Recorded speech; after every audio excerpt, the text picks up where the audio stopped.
Nikolski, bonjour. Bonjour. Vous êtes haut fonctionnaire, vous êtes titulaire d'un doctorat de sciences politiques et vous publiez un livre, Féminicène, les vraies raisons de l'émancipation des femmes, les vrais dangers qui la menacent, chez Fayard.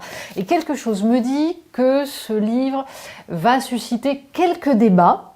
Quelque chose me dit que c'était peut-être un peu voulu et que vous avez en tout cas tenté par là de bousculer un petit peu les dogmes qui sont en train de s'imposer dans le courant dominant du féminisme aujourd'hui.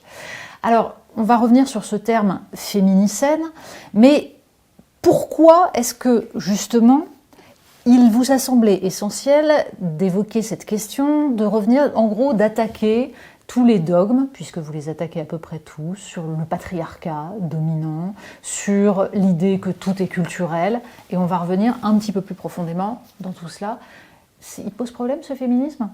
Est-ce qu'il pose problème ? Alors ça c'est une vaste question. Ce qui est sûr c'est qu'il est aujourd'hui dominant. Les personnes qui le professent parfois tendent à se présenter comme subversives ou luttant contre la doxa, mais en fait elles sont elles-mêmes aujourd'hui majoritaires dans l'espace public, dans le débat. Donc ça c'est un premier constat. Pourquoi il me semble qu'il pose problème ? Il me semble problème parce qu'il me semble insuffisant. C'est-à-dire que souvent on accuse les féministes contemporaines, les néo-féministes d'être excessives, d'aller trop loin, d'être violentes, etc. Moi, il me semble plutôt que ce qu'elles mettent en avant est insuffisant. C'est-à-dire qu'elles oublient une grande partie de réalités sur lesquelles elles ne s'arrêtent pas, qu'elles oblitèrent complètement. Donc ça, c'est le premier, c'est la chose qui moi, m'intéressait en fait au moment où j'ai décidé d'écrire ce livre. Et je suis partie en fait d'une sorte d'énigme, quelque chose qu'on peut considérer comme une énigme. Lucien Febvre dit qu'il faut toujours avoir une énigme pour faire une investigation, comme il l'a fait sur Marguerite de Navarre. Et l'énigme, c'est que on présente souvent l'émancipation des femmes, le processus de l'émancipation des femmes, comme quelque chose qui a été long et pénible et qui procède de luttes des féministes, des femmes qui se sont mobilisées, qui ont lutté pour obtenir des droits, et ces droits leur ont été accordés. Ça, c'est le récit officiel qui nous est présenté et avec lequel, spontanément, on tend à être d'accord. Et il me semble que quand on considère l'histoire, ce n'est pas exactement ça qu'on voit. C'est-à-dire que quand on essaie de décortiquer, ça paraît tout à fait insuffisant. Et pourquoi il me semble aussi que cette vision des néo-féministes pose problème ? C'est parce que elle est complètement... elle est complètement abstraite. On a l'impression que les idées flottent dans l'air, qu'elles s'imposent par elles-mêmes. Et on ne s'intéresse pas du tout aux éléments matériels qui ont pu permettre cette émancipation. Et par conséquent, on ne s'intéresse pas à la manière de préserver ces conditions pour l'avenir. Alors, si on veut résumer, donc en gros, on a un féminisme dont le discours dominant consiste à dire, vous venez de le dire, les femmes se sont battues, ont obtenu des droits et petit à petit ont remis en cause le patriarcat qui leur imposait un statut inférieur. Et le principe, donc, c'est d'abord de se poser cette question fondamentale que vous posez dans le livre, mais il vient d'où le statut inférieur des femmes ? Quelles sont les raisons de la soumission des femmes aux hommes, de cette inégalité de traitement ? Alors, cette question-là, vous faites beaucoup référence à l'ouvrage d'Emmanuel Todd, dont on avait parlé ici, qui justement s'intéresse à la structure familiale, en particulier à la structure des chasseurs-cueilleurs. Et vous-même, vous partez de là pour essayer de considérer les raisons qui ont abouti à ce qu'on obtienne une division sexuée du travail et qui permettait à l'unité économique qu'était le couple de survivre. Est-ce que cette thèse-là, elle est d'abord... elle peut s'imposer.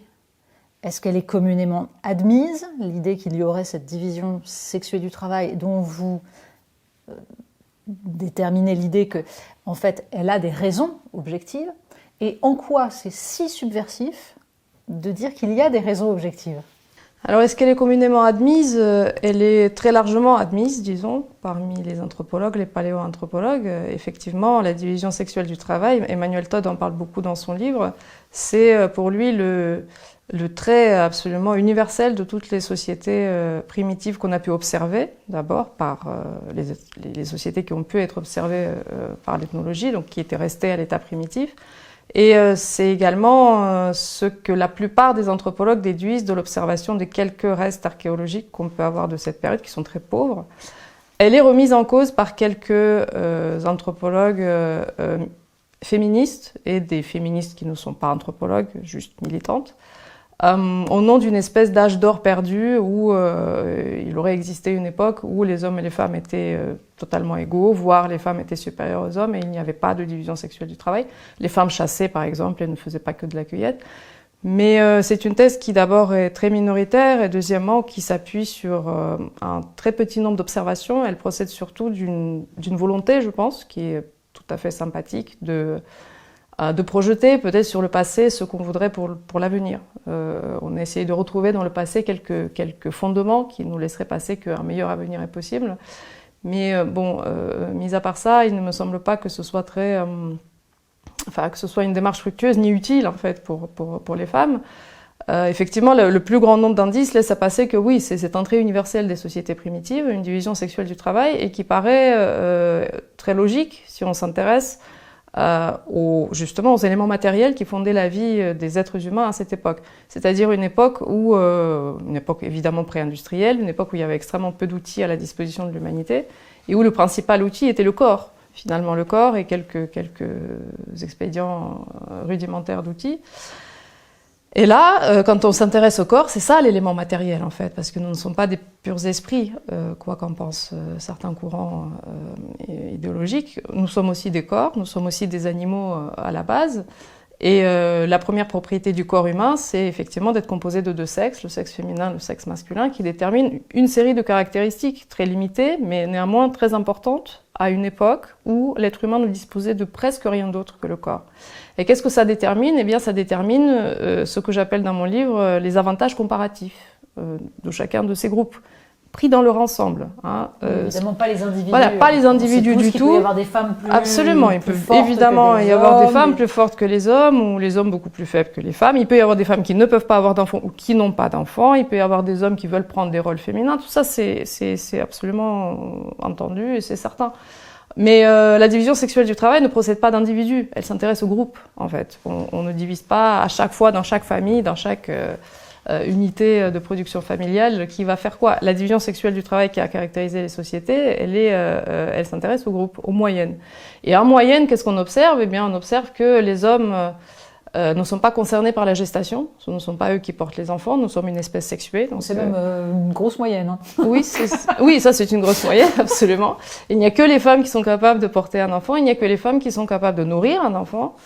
Et dans des sociétés où nous n'avons pas à notre disposition toute l'industrie de la nourriture ou même pré-industrielle, peu importe, une production abondante de nourriture, eh bien le lait maternel est très important. Donc les enfants doivent être nourris beaucoup plus longtemps que dans les sociétés qui vont suivre.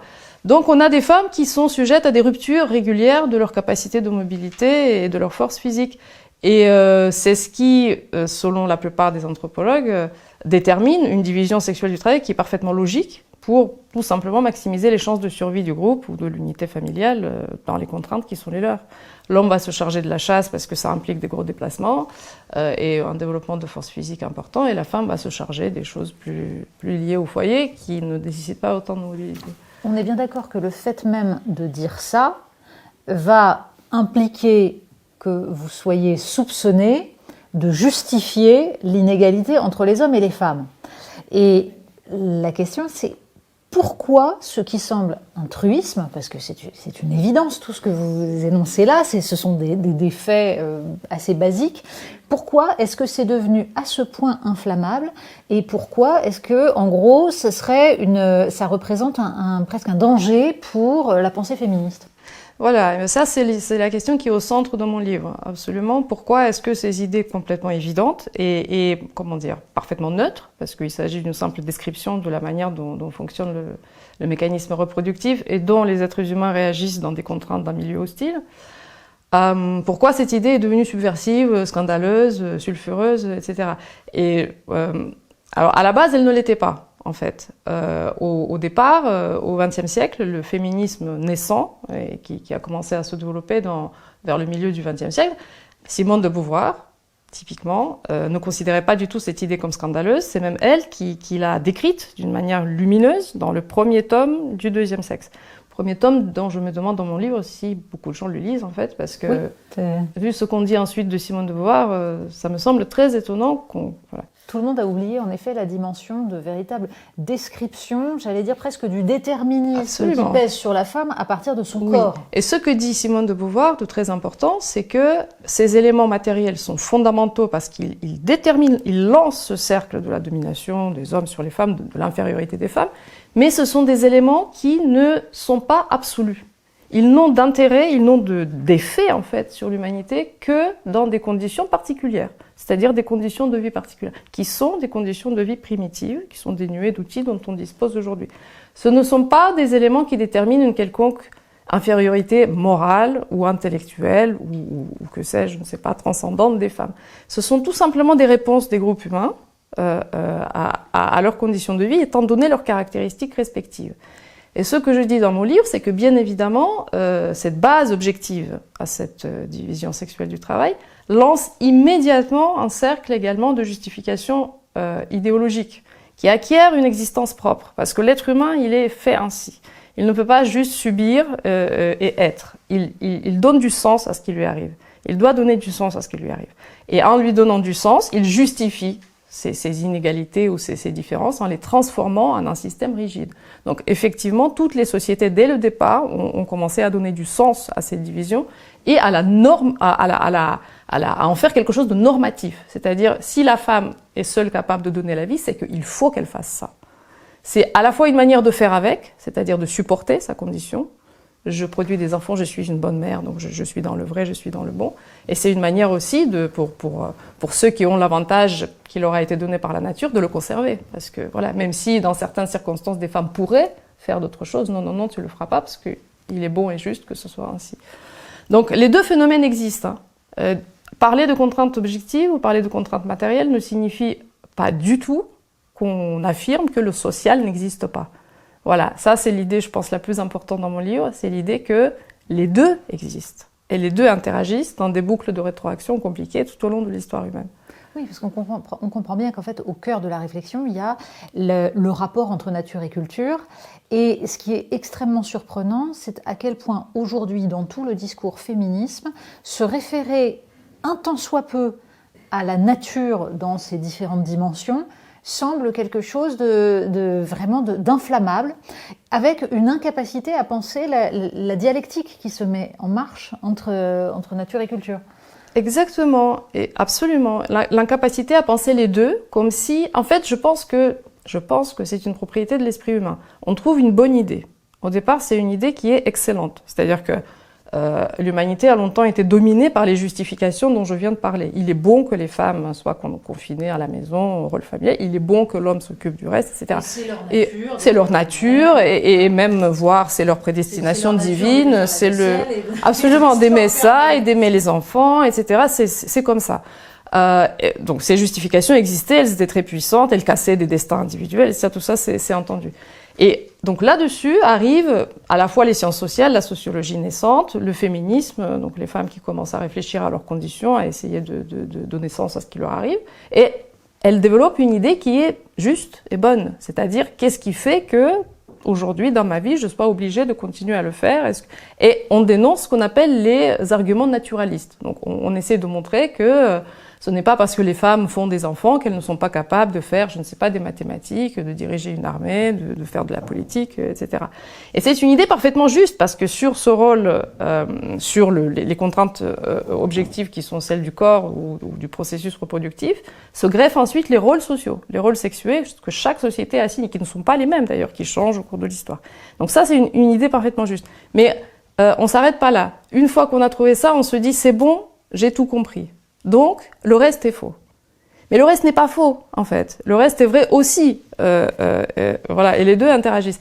Et bon, voilà, je donne quelques pistes dans le livre. Pourquoi c'est devenu tellement sulfureux? Je pense qu'on a tous été marqués par beaucoup de dérives. Bon, les femmes, déjà, sont marquées par ces arguments naturalistes qui essayaient de les confiner à la maison. les sciences sociales se sont construites sur leur volonté de s'émanciper des autres sciences, notamment de la biologie, de la philosophie, de la théologie, qui essayaient de dominer le discours sur la société. Donc on a essayé de couper les ponts entre les phénomènes sociaux sui generis qui s'expliquent par eux-mêmes et puis le reste de l'autre côté.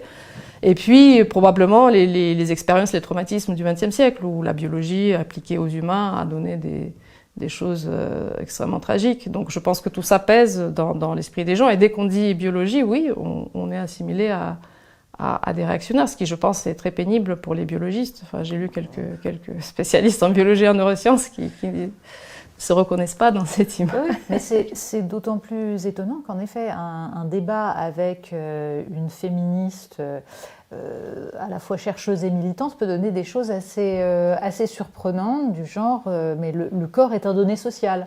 Ce qui est une phrase qu'on peut sortir comme ça, de la part de militantes qui ne cessent de parler de la question des règles, et donc de fait biologique. Donc il y a une contradiction totale. Et là où vous attaquez le cœur du problème, c'est justement parce que le corps et la question de l'évolution du rapport au corps est très présent dans votre livre, puisque c'est même au cœur de votre thèse la question des raisons de l'émancipation, et qui relève de la façon dont on a pu justement petit à petit mettre à distance ce qui pesait sur ce corps, mettre à distance la maladie, la souffrance, l'obligation d'avoir des enfants parce que un certain nombre mouraient. Ça, c'est le point absolument essentiel, parce que là, j'allais dire que on a une forme de révolution copernicienne du féminisme, de même que l'être humain a vécu une flétrissure quand il a compris qu'il n'était pas au centre du monde. Le fait que les féministes puissent penser que ce ne sont pas leurs luttes qui ont libéré les femmes peut faire très très mal.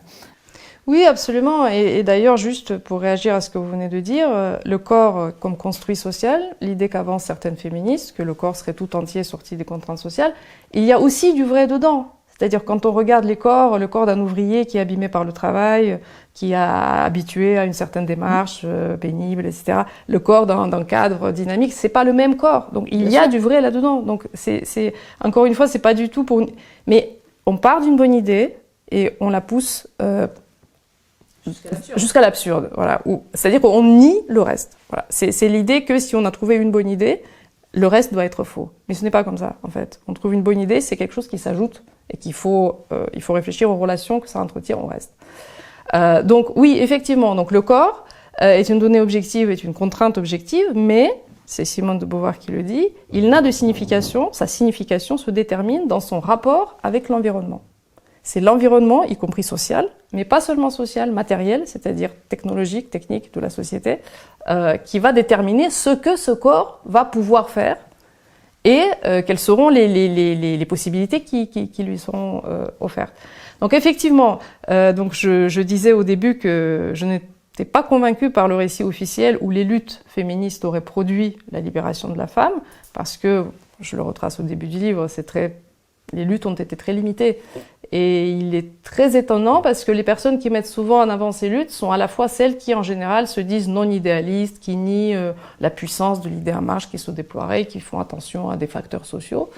Eh bien, imaginez que le féminisme, par la seule force de cette idée à libérer les femmes, c'est vraiment très étonnant.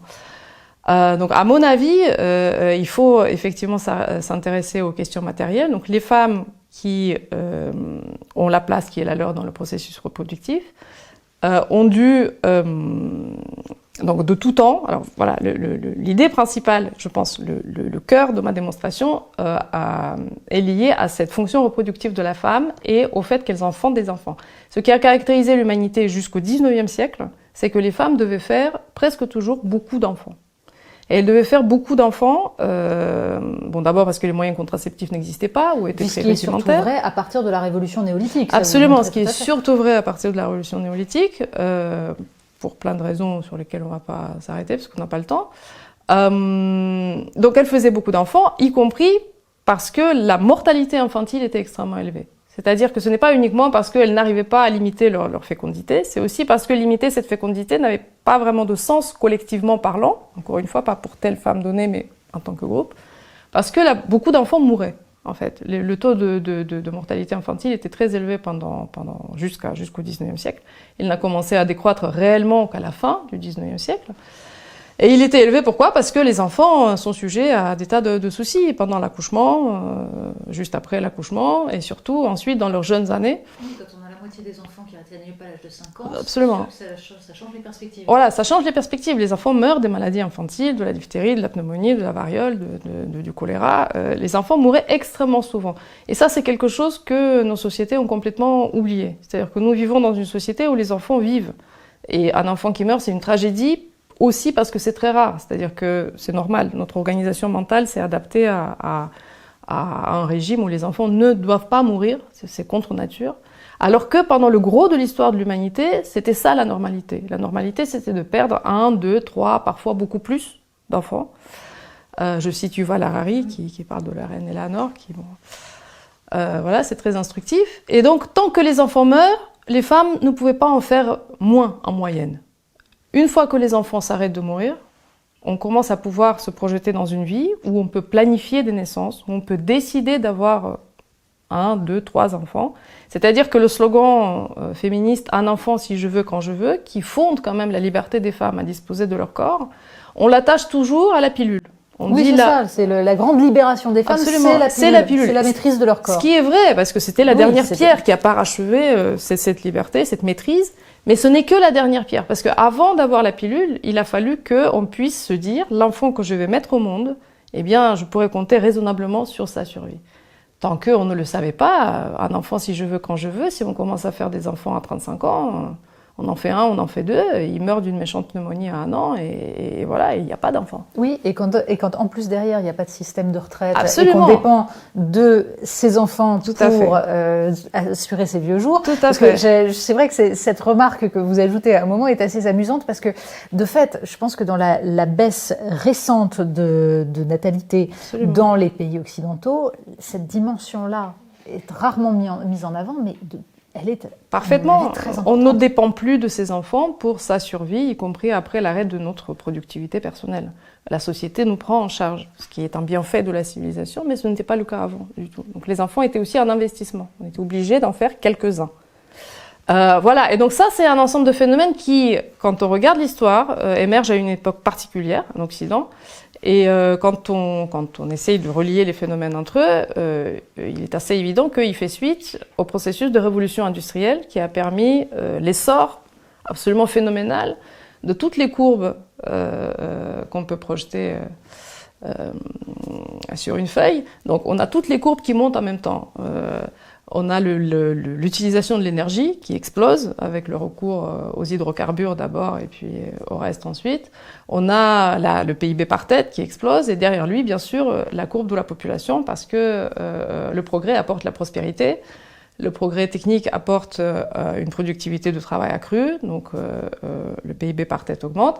L'alimentation s'améliore, les famines reculent, et ce qui est absolument fondamental pour les femmes, ce progrès technique cumulatif amène le progrès médical, et donc la baisse de cette mortalité infantile qu'on doit en premier lieu à la vaccination, à la pasteurisation, à l'asepsie, et ensuite, au XXe siècle, aux antibiotiques. C'est-à-dire que jusqu'au milieu du XXe siècle, malgré la vaccination, l'asepsie, malgré un confort déjà très important, eh bien, elle restait encore, en France, je crois que c'est de l'ordre de 70 pour 1000 jusqu'à 1 an. Là où aujourd'hui elle est à moins de 4%. On peut mourir d'une égratignure qui s'infecte, là aussi, ça change pas mal de choses. Absolument, ça change énormément de choses. Ce qui est un des problèmes, vous le rappelez, qu'on a totalement oublié, alors même qu'on est en train de créer des résistances aux antibiotiques de façon démesurée. Mais voilà, on a complètement oublié. C'est ça aussi la chose que j'essaie de montrer dans le livre, de faire sentir peut-être par des descriptions un enchaînement de chiffres froids et de constats très déplaisants.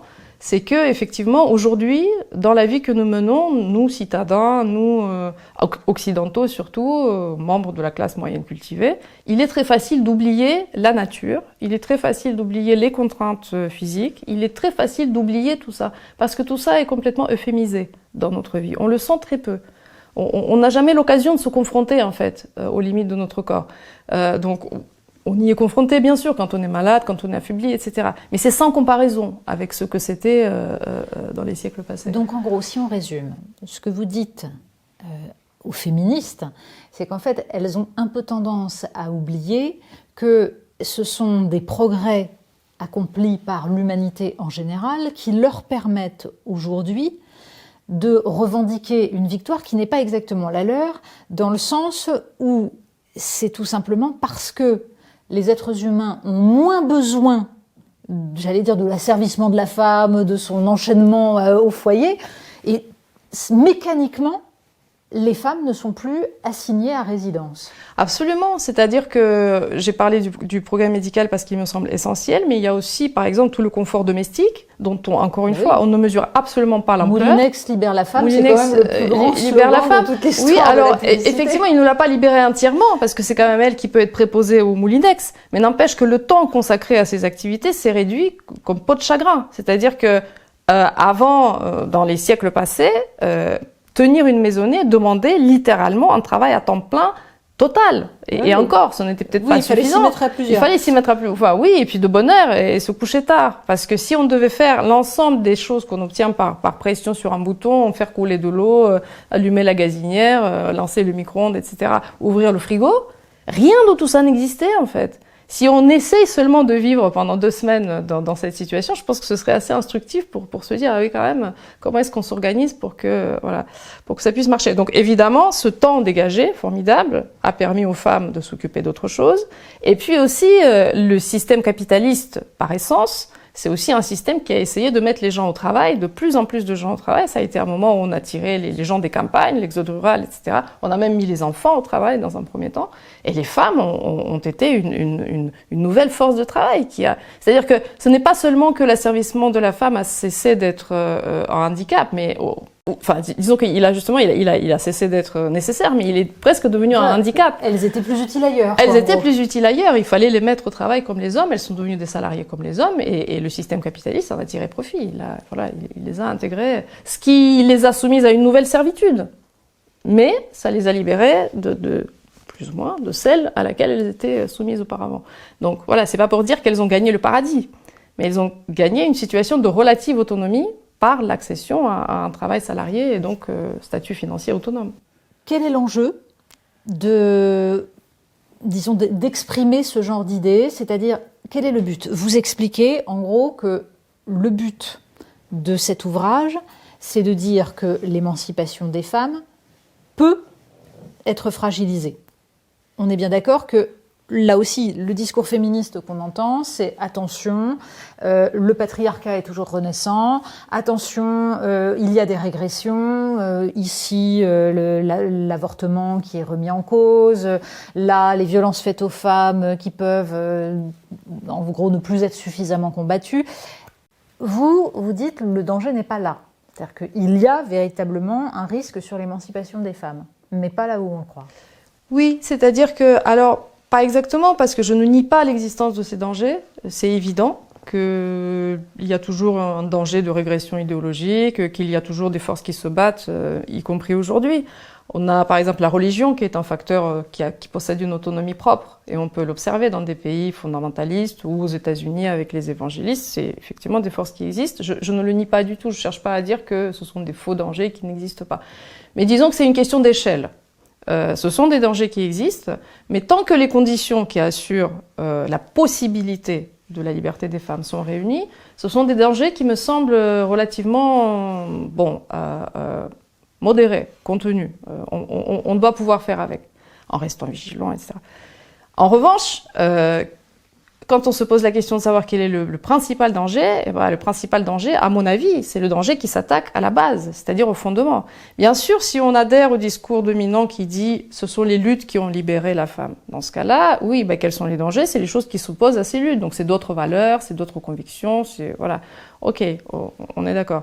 Mais si on regarde le processus dont je viens de parler, si c'est l'infrastructure technologique et économique de la société qui permet à la femme de coexister à l'égal de l'homme, forcément cette infrastructure, cette base matérielle et technologique de la société devient quelque chose de fondamental. C'est-à-dire qu'on se dit que si jamais cette base est déstabilisée, là, tout tombe comme un château de cartes. C'est-à-dire, on aurait soufflé les fondations et tout s'écroule. Donc, en gros, ce que vous nous dites, c'est que le monde rêvé de Pablo Servigne, c'est-à-dire l'effondrement, le collapse, c'est un cauchemar pour les femmes. Oui, absolument. C'est-à-dire que ce que je trouve ironique et cinglant et tragique, en fait, c'est que cet oubli du biologique, oubli des déterminismes matériels, la conviction que tout est social, que tout est dans la tête, que tout est idéologique, elle s'impose au moment précis où nos sociétés commencent à être confrontées au retour de cet élément matériel sous des avatars assez inquiétants. C'est-à-dire que ce progrès technique dont j'essaie de montrer la force libératrice, la force profondément émancipatrice à la base pour les femmes au départ, c'est aussi un progrès qui est complètement ambivalent. Et on le sait, il est ambivalent dès le départ et il l'est de plus en plus. C'est-à-dire que c'est quelque chose qui risque de nous revenir en pleine face comme une force plutôt destructrice. D'abord par la crise des ressources, parce que quand une économie est basée tout entière sur l'exploitation massive des ressources premières, si ces ressources en viennent à manquer, eh bien l'économie évidemment ne peut qu'être remise en cause. C'est vrai pour le pétrole, c'est vrai pour les métaux, c'est vrai pour énormément de choses et vous le savez, les pronostics ne sont pas très rassurants. Oui, mais vous pensez qu'il peut y avoir un risque d'effondrement qui provoquerait une telle déstabilisation que ça irait jusqu'à fragiliser l'accès à la santé, la capacité pour les femmes à ne pas avoir besoin de faire autant d'enfants. Oui, c'est-à-dire qu'en fait, j'essaie juste de synthétiser ce que disent d'autres. Hein. Je ne prétends pas à autre chose. Oui, c'est-à-dire qu'il y a cette crise des ressources d'une part, et d'autre part, il y a la dynamique du progrès technologique et de l'industrie elle-même. C'est-à-dire, il y a les dégâts que ce processus a causé à l'environnement et dont on commence peu à peu à mesurer l'ampleur. Le réchauffement climatique commence à être très bien documenté et ses conséquences vont être vraiment multiformes. C'est-à-dire que c'est un processus qui risque de changer en profondeur le statut des écosystèmes sur Terre et donc tout ce qui concerne la production alimentaire, par exemple, ce qui est quand même la base de la subsistance de l'humanité. On a l'Espagne, là, cette année, par exemple, qui ne produira pratiquement rien. Sa terre ne pourra pas produire de nourriture. Oui, mais est-ce que ça irait jusqu'à remettre en cause les nouveaux fondements idéologiques des sociétés et donc cette égalité homme-femme qui est aujourd'hui devenue un des éléments fondamentaux de notre organisation sociale, idéologique. Vous voyez, est-ce que ça peut renverser les choses? Oui, le mot effondrement, c'est un mot qui polarise beaucoup parce que c'est un mot effrayant, mais c'est pas du tout un mot que moi j'ai inventé, évidemment. C'est un mot qui existe depuis le rapport Meadows. Et qui ne signifie pas forcément un effondrement brut d'un coup. Ça peut être des processus de. En fait, on peut utiliser le mot régression ou un mot dégradation. Il faut pas se focaliser du tout sur le mot effondrement. Mais effectivement, il s'agit de processus qui sont multiformes. C'est-à-dire, c'est un télescopage de plein de problèmes en même temps, à la fois de problèmes de ressources, de problèmes de déstabilisation du milieu, donc déstabilisation des écosystèmes, le problème de l'accès à l'eau et les problèmes connexes, divers et variés, parmi lesquels je mets beaucoup en exergue le problème des antibiotiques. C'est-à-dire que l'humanité va aussi arriver vraiment au même moment, à peu près, elle va être confrontée en plus à une baisse d'efficacité des médicaments dont elle dispose. Donc oui, je pense que nos sociétés peuvent être très sérieusement déstabilisées. D'ailleurs, j'ai écouté l'interview que vous aviez faite avec Antoine Bueno, qui a écrit un livre qui s'appelle « L'effondrement n'aura probablement pas lieu ». Mais quand on l'écoute, en fait, oui, il n'aura probablement pas lieu, mais enfin, ce qu'il décrit n'est pas exactement rassurant. Et c'est ce que j'essaie de montrer aussi dans le livre, c'est qu'il n'y a pas c'est pas la peine d'imaginer des scénarios complètement apocalyptiques. Il n'y a aucun besoin d'aller jusque-là. Je pense que ça sera plutôt des choses hybrides, où il y aura des choses qui seront conservées, d'autres mises en cause. Mais je pense que, oui, notre manière de vivre, notre manière matérielle de vivre va être profondément transformée. Et cette transformation ne sera pas, comme je le dis, un séminaire en épanouissement personnel. Ce sera quelque chose, oui, qui va, comme ça va remettre en cause cette base technique, cette base industrielle, technologique de nos sociétés, oui, l'existence détermine la conscience. Ça va produire des effets sur nos pratiques, sur nos représentations. La mortalité infantile qui baisse va finir par faire que les femmes auront plus d'enfants. Peut-être pas à la première génération, oui, mais à la deuxième génération, oui. C'est-à-dire qu'il y a un effet de retard. C'est évident, parce que le mental a son autonomie propre. Et puis les femmes sont habituées à leur statut légal, donc c'est évident que c'est peut-être un avantage qu'il faudrait exploiter, comme je le propose. Mais oui, les structures idéologiques, les structures mentales, les normes ne peuvent pas survivre si les conditions changent considérablement. Disons en tout cas qu'il y a un paradoxe absolument extraordinaire à entendre aujourd'hui tous les discours sur l'écoféminisme, c'est-à-dire ces discours qui entremêlent la remise en cause du progrès scientifique et le féminisme d'une façon parfois totalement caricaturale et qui en effet oublie que nous devons en grande partie notre statut actuel au progrès scientifique. Et avec en plus un progrès même d'une forme d'obscurantisme qui laisse penser que face à des dangers véritables, il n'y aurait plus personne quand même. Absolument, mais ça part encore une fois d'une bonne idée. C'est-à-dire l'idée est juste, on observe que le progrès technique est extrêmement ambivalent et qu'il risque de provoquer de beaucoup de dégâts. Cette idée, elle est parfaitement juste. Mais les relations ensuite qui sont faites, à mon avis, sont erronées. C'est-à-dire d'abord on oblitère complètement l'autre côté du progrès, qui a été une force d'émancipation, surtout pour les femmes. Et deuxièmement, on en fait des conclusions erronées. On dit tant pis pour le progrès, jetons des sorts, dansons sous la pluie, chantons, et puis comme ça on restera libérés. Mais non, on ne restera pas libérés de cette façon. Ce n'est pas ça qui va permettre de se libérer.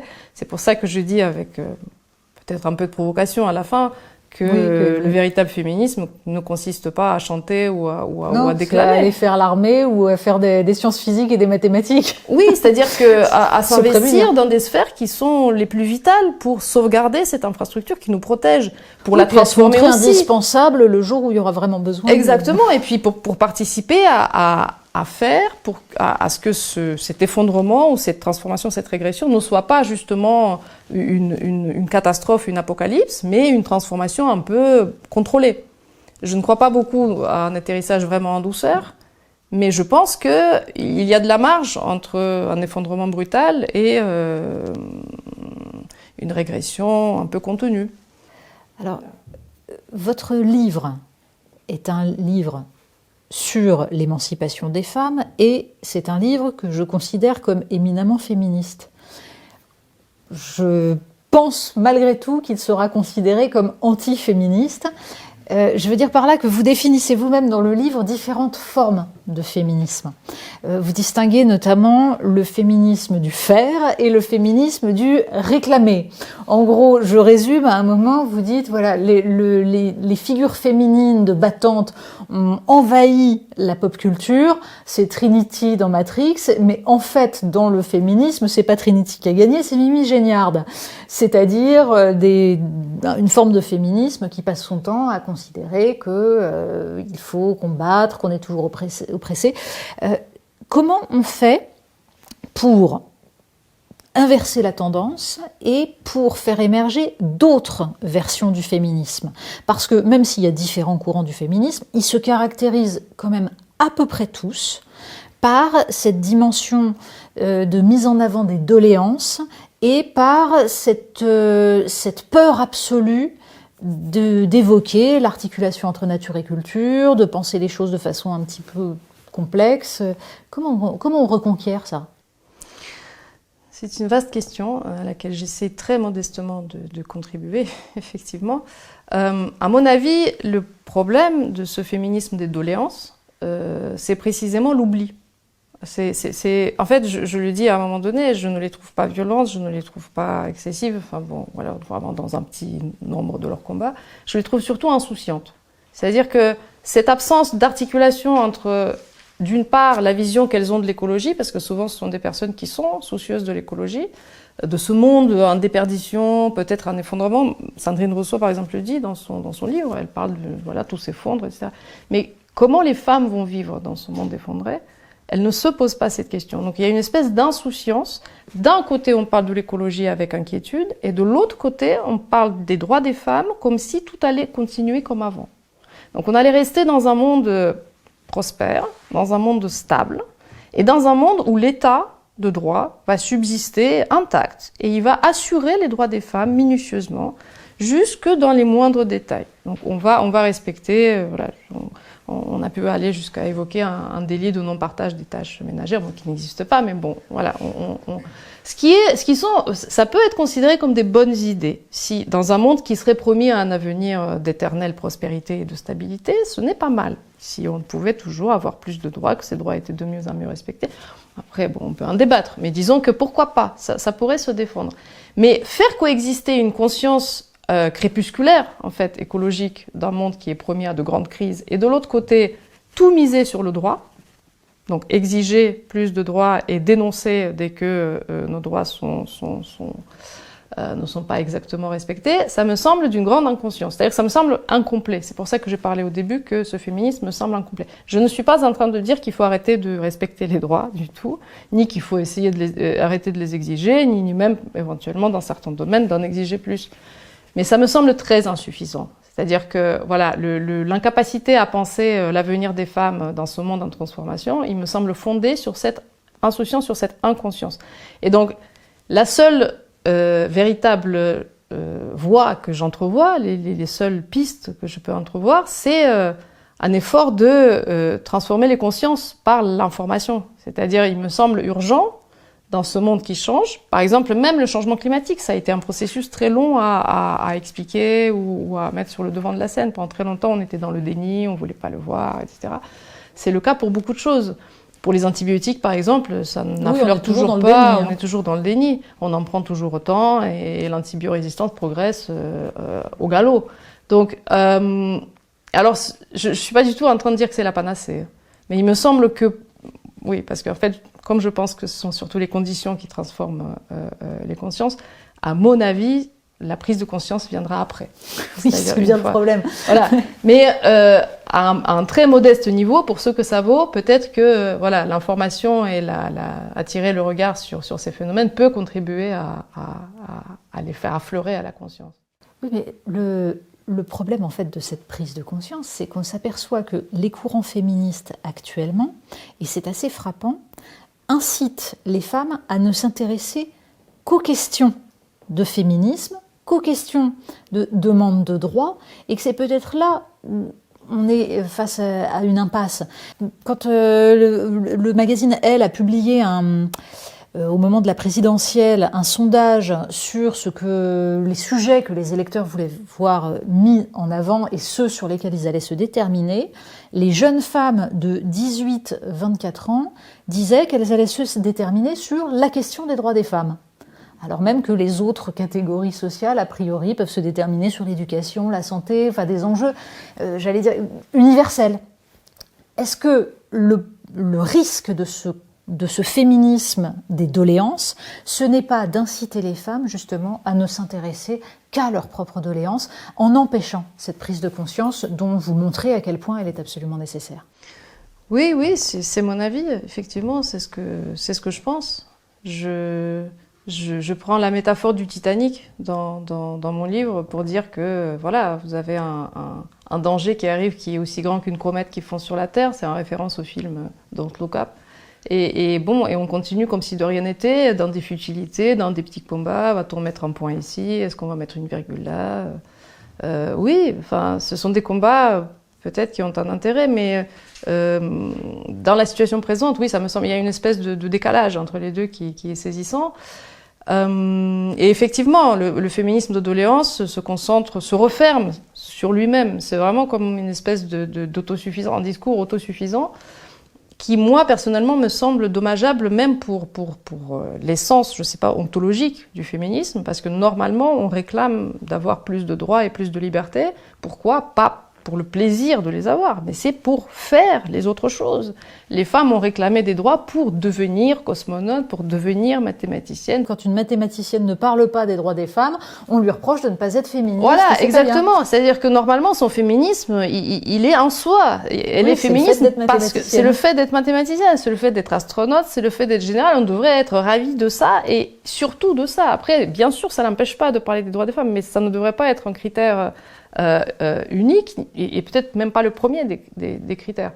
Donc effectivement, c'est ça la distinction que je fais entre le féminisme des doléances et le féminisme du faire.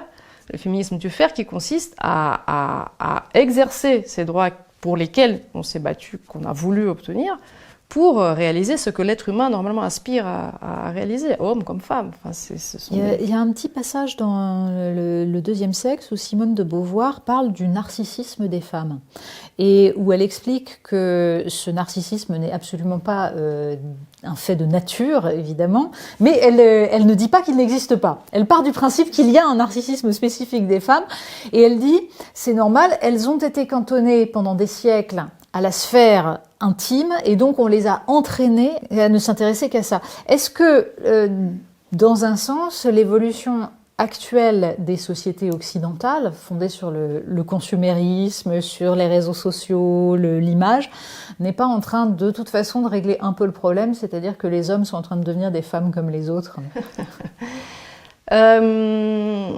C'est une question. Alors moi, ce que je dis un tout petit peu aussi dans le livre, c'est que les hommes deviennent un peu, enfin, je ne sais pas s'ils deviennent un peu des femmes, mais en tout cas, ils connaissent le même phénomène d'abstraction que les femmes. Ça me paraît évident. C'est-à-dire que les hommes, comme les femmes, sont entraînés très loin de la conscience de ce dont je parle. Il n'y a pas que les femmes qui l'ont oublié, en fait. Voilà. Il ne faudrait pas penser qu'il n'y a que des femmes qui ont oublié, et puis les hommes, eux, ils sont bien conscients. Non, la plupart des hommes l'ont oublié aussi. On a tous oublié la manière dont l'être humain a vécu le plus gros de son histoire. Pour le narcissisme, il faudrait que je réfléchisse. Je n'ai pas spécialement réfléchi à cette question. Disons que c'était une boutade. Mais en revanche, ce qui me semble vraiment patent, c'est cet enfermement sur les histoires de le féminisme pour le féminisme, vraiment comme un discours autosuffisant qui s'auto-promeut et qui vaut comme seul critère de choix ou de détermination de vie. Oui, ça me semble en fait comme c'est une espèce de retour en arrière.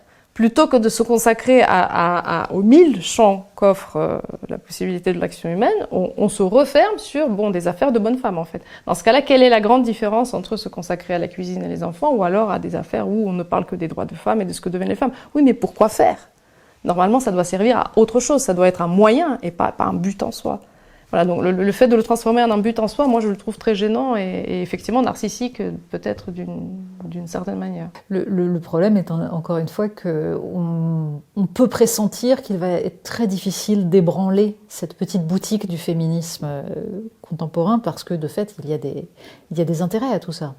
Et que c'est une construction qui permet d'obtenir des chaires, d'obtenir des places, d'obtenir des postes. Et que c'est ça un petit peu auquel votre livre s'attaque, dans un sens. Des positions installées. Oui, ça c'est comme toute chose. Un milieu se crée et il s'auto-entretient, c'est évident. Ça crée un état d'esprit qui est adamantin. Je dis à un moment donné que les personnes qui ont déjà leur grille de lecture complètement formée, ce n'est certainement pas un livre qui va le changer. Oui, ça va être très dur et je ne prétends pas d'ailleurs y arriver. J'essaye très modestement d'y contribuer par cette mise à nu des relations sur laquelle j'essaie d'appeler l'attention des personnes qui le liront. Mais je n'ai aucune illusion. Je dis dans la conclusion que ce dont on s'est aussi beaucoup déshabitué, c'est du tragique. C'est-à-dire du fait qu'il y a beaucoup de choses qui n'admettent pas de bonnes solutions. On est habitué aujourd'hui à considérer que tout problème il doit y exister une solution à 100% bonne. Et les solutions qu'on propose, celle-là elle n'est pas bonne, l'autre est meilleure, non celle-là elle est meilleure, etc. Mais on a toujours quelque part l'idée qu'il doit y avoir une solution qui va tout régler. Juste on ne prend pas les bonnes. Mais si on prend la bonne, là c'est sûr, tout va se régler. Et à mon avis, ça c'est aussi la conséquence de siècles de progrès qui nous ont habitués à des courbes qui vont toujours vers le haut, à des choses qui, modulo des vaguelettes, ça va se régler. Mais c'est pas comme ça que l'humanité a vécu le plus gros de son histoire. Le plus gros de son histoire, ça a été des avancées et des reculs et des tragédies atroces qui n'admettaient absolument aucune issue heureuse ou positive. Et je pense qu'il y a beaucoup de problèmes qui, n'admettent pas forcément de solutions optimales. Il y a parfois que des solutions un peu meilleures ou moins mauvaises que d'autres. Et il y a parfois des choses qui n'admettent pas de solution. Et c'est pas un livre qui essaie de proposer une vision bisounours. Regardez, j'ai trouvé comment on va faire pour que, en fait, les femmes préservent pour toujours leur statut. Je n'y crois pas beaucoup. En fait, je propose quelques pistes qui, à mon avis, sont intéressantes et pourraient aider à amortir le choc. Mais ma conviction intime, c'est que comme pour le reste de cet effondrement économique, comme pour le reste du fonctionnement de nos sociétés, la vraie prise de conscience viendra plus tard. Elle viendra, mais elle viendra plus tard. Voilà, la vraie prise de conscience. Il y aura des gens qui seront conscients, il y aura des gens qui se battront, etc. Mais à mon avis, il est vain d'espérer une solution à 100% positive, une issue 100% positive de ces efforts.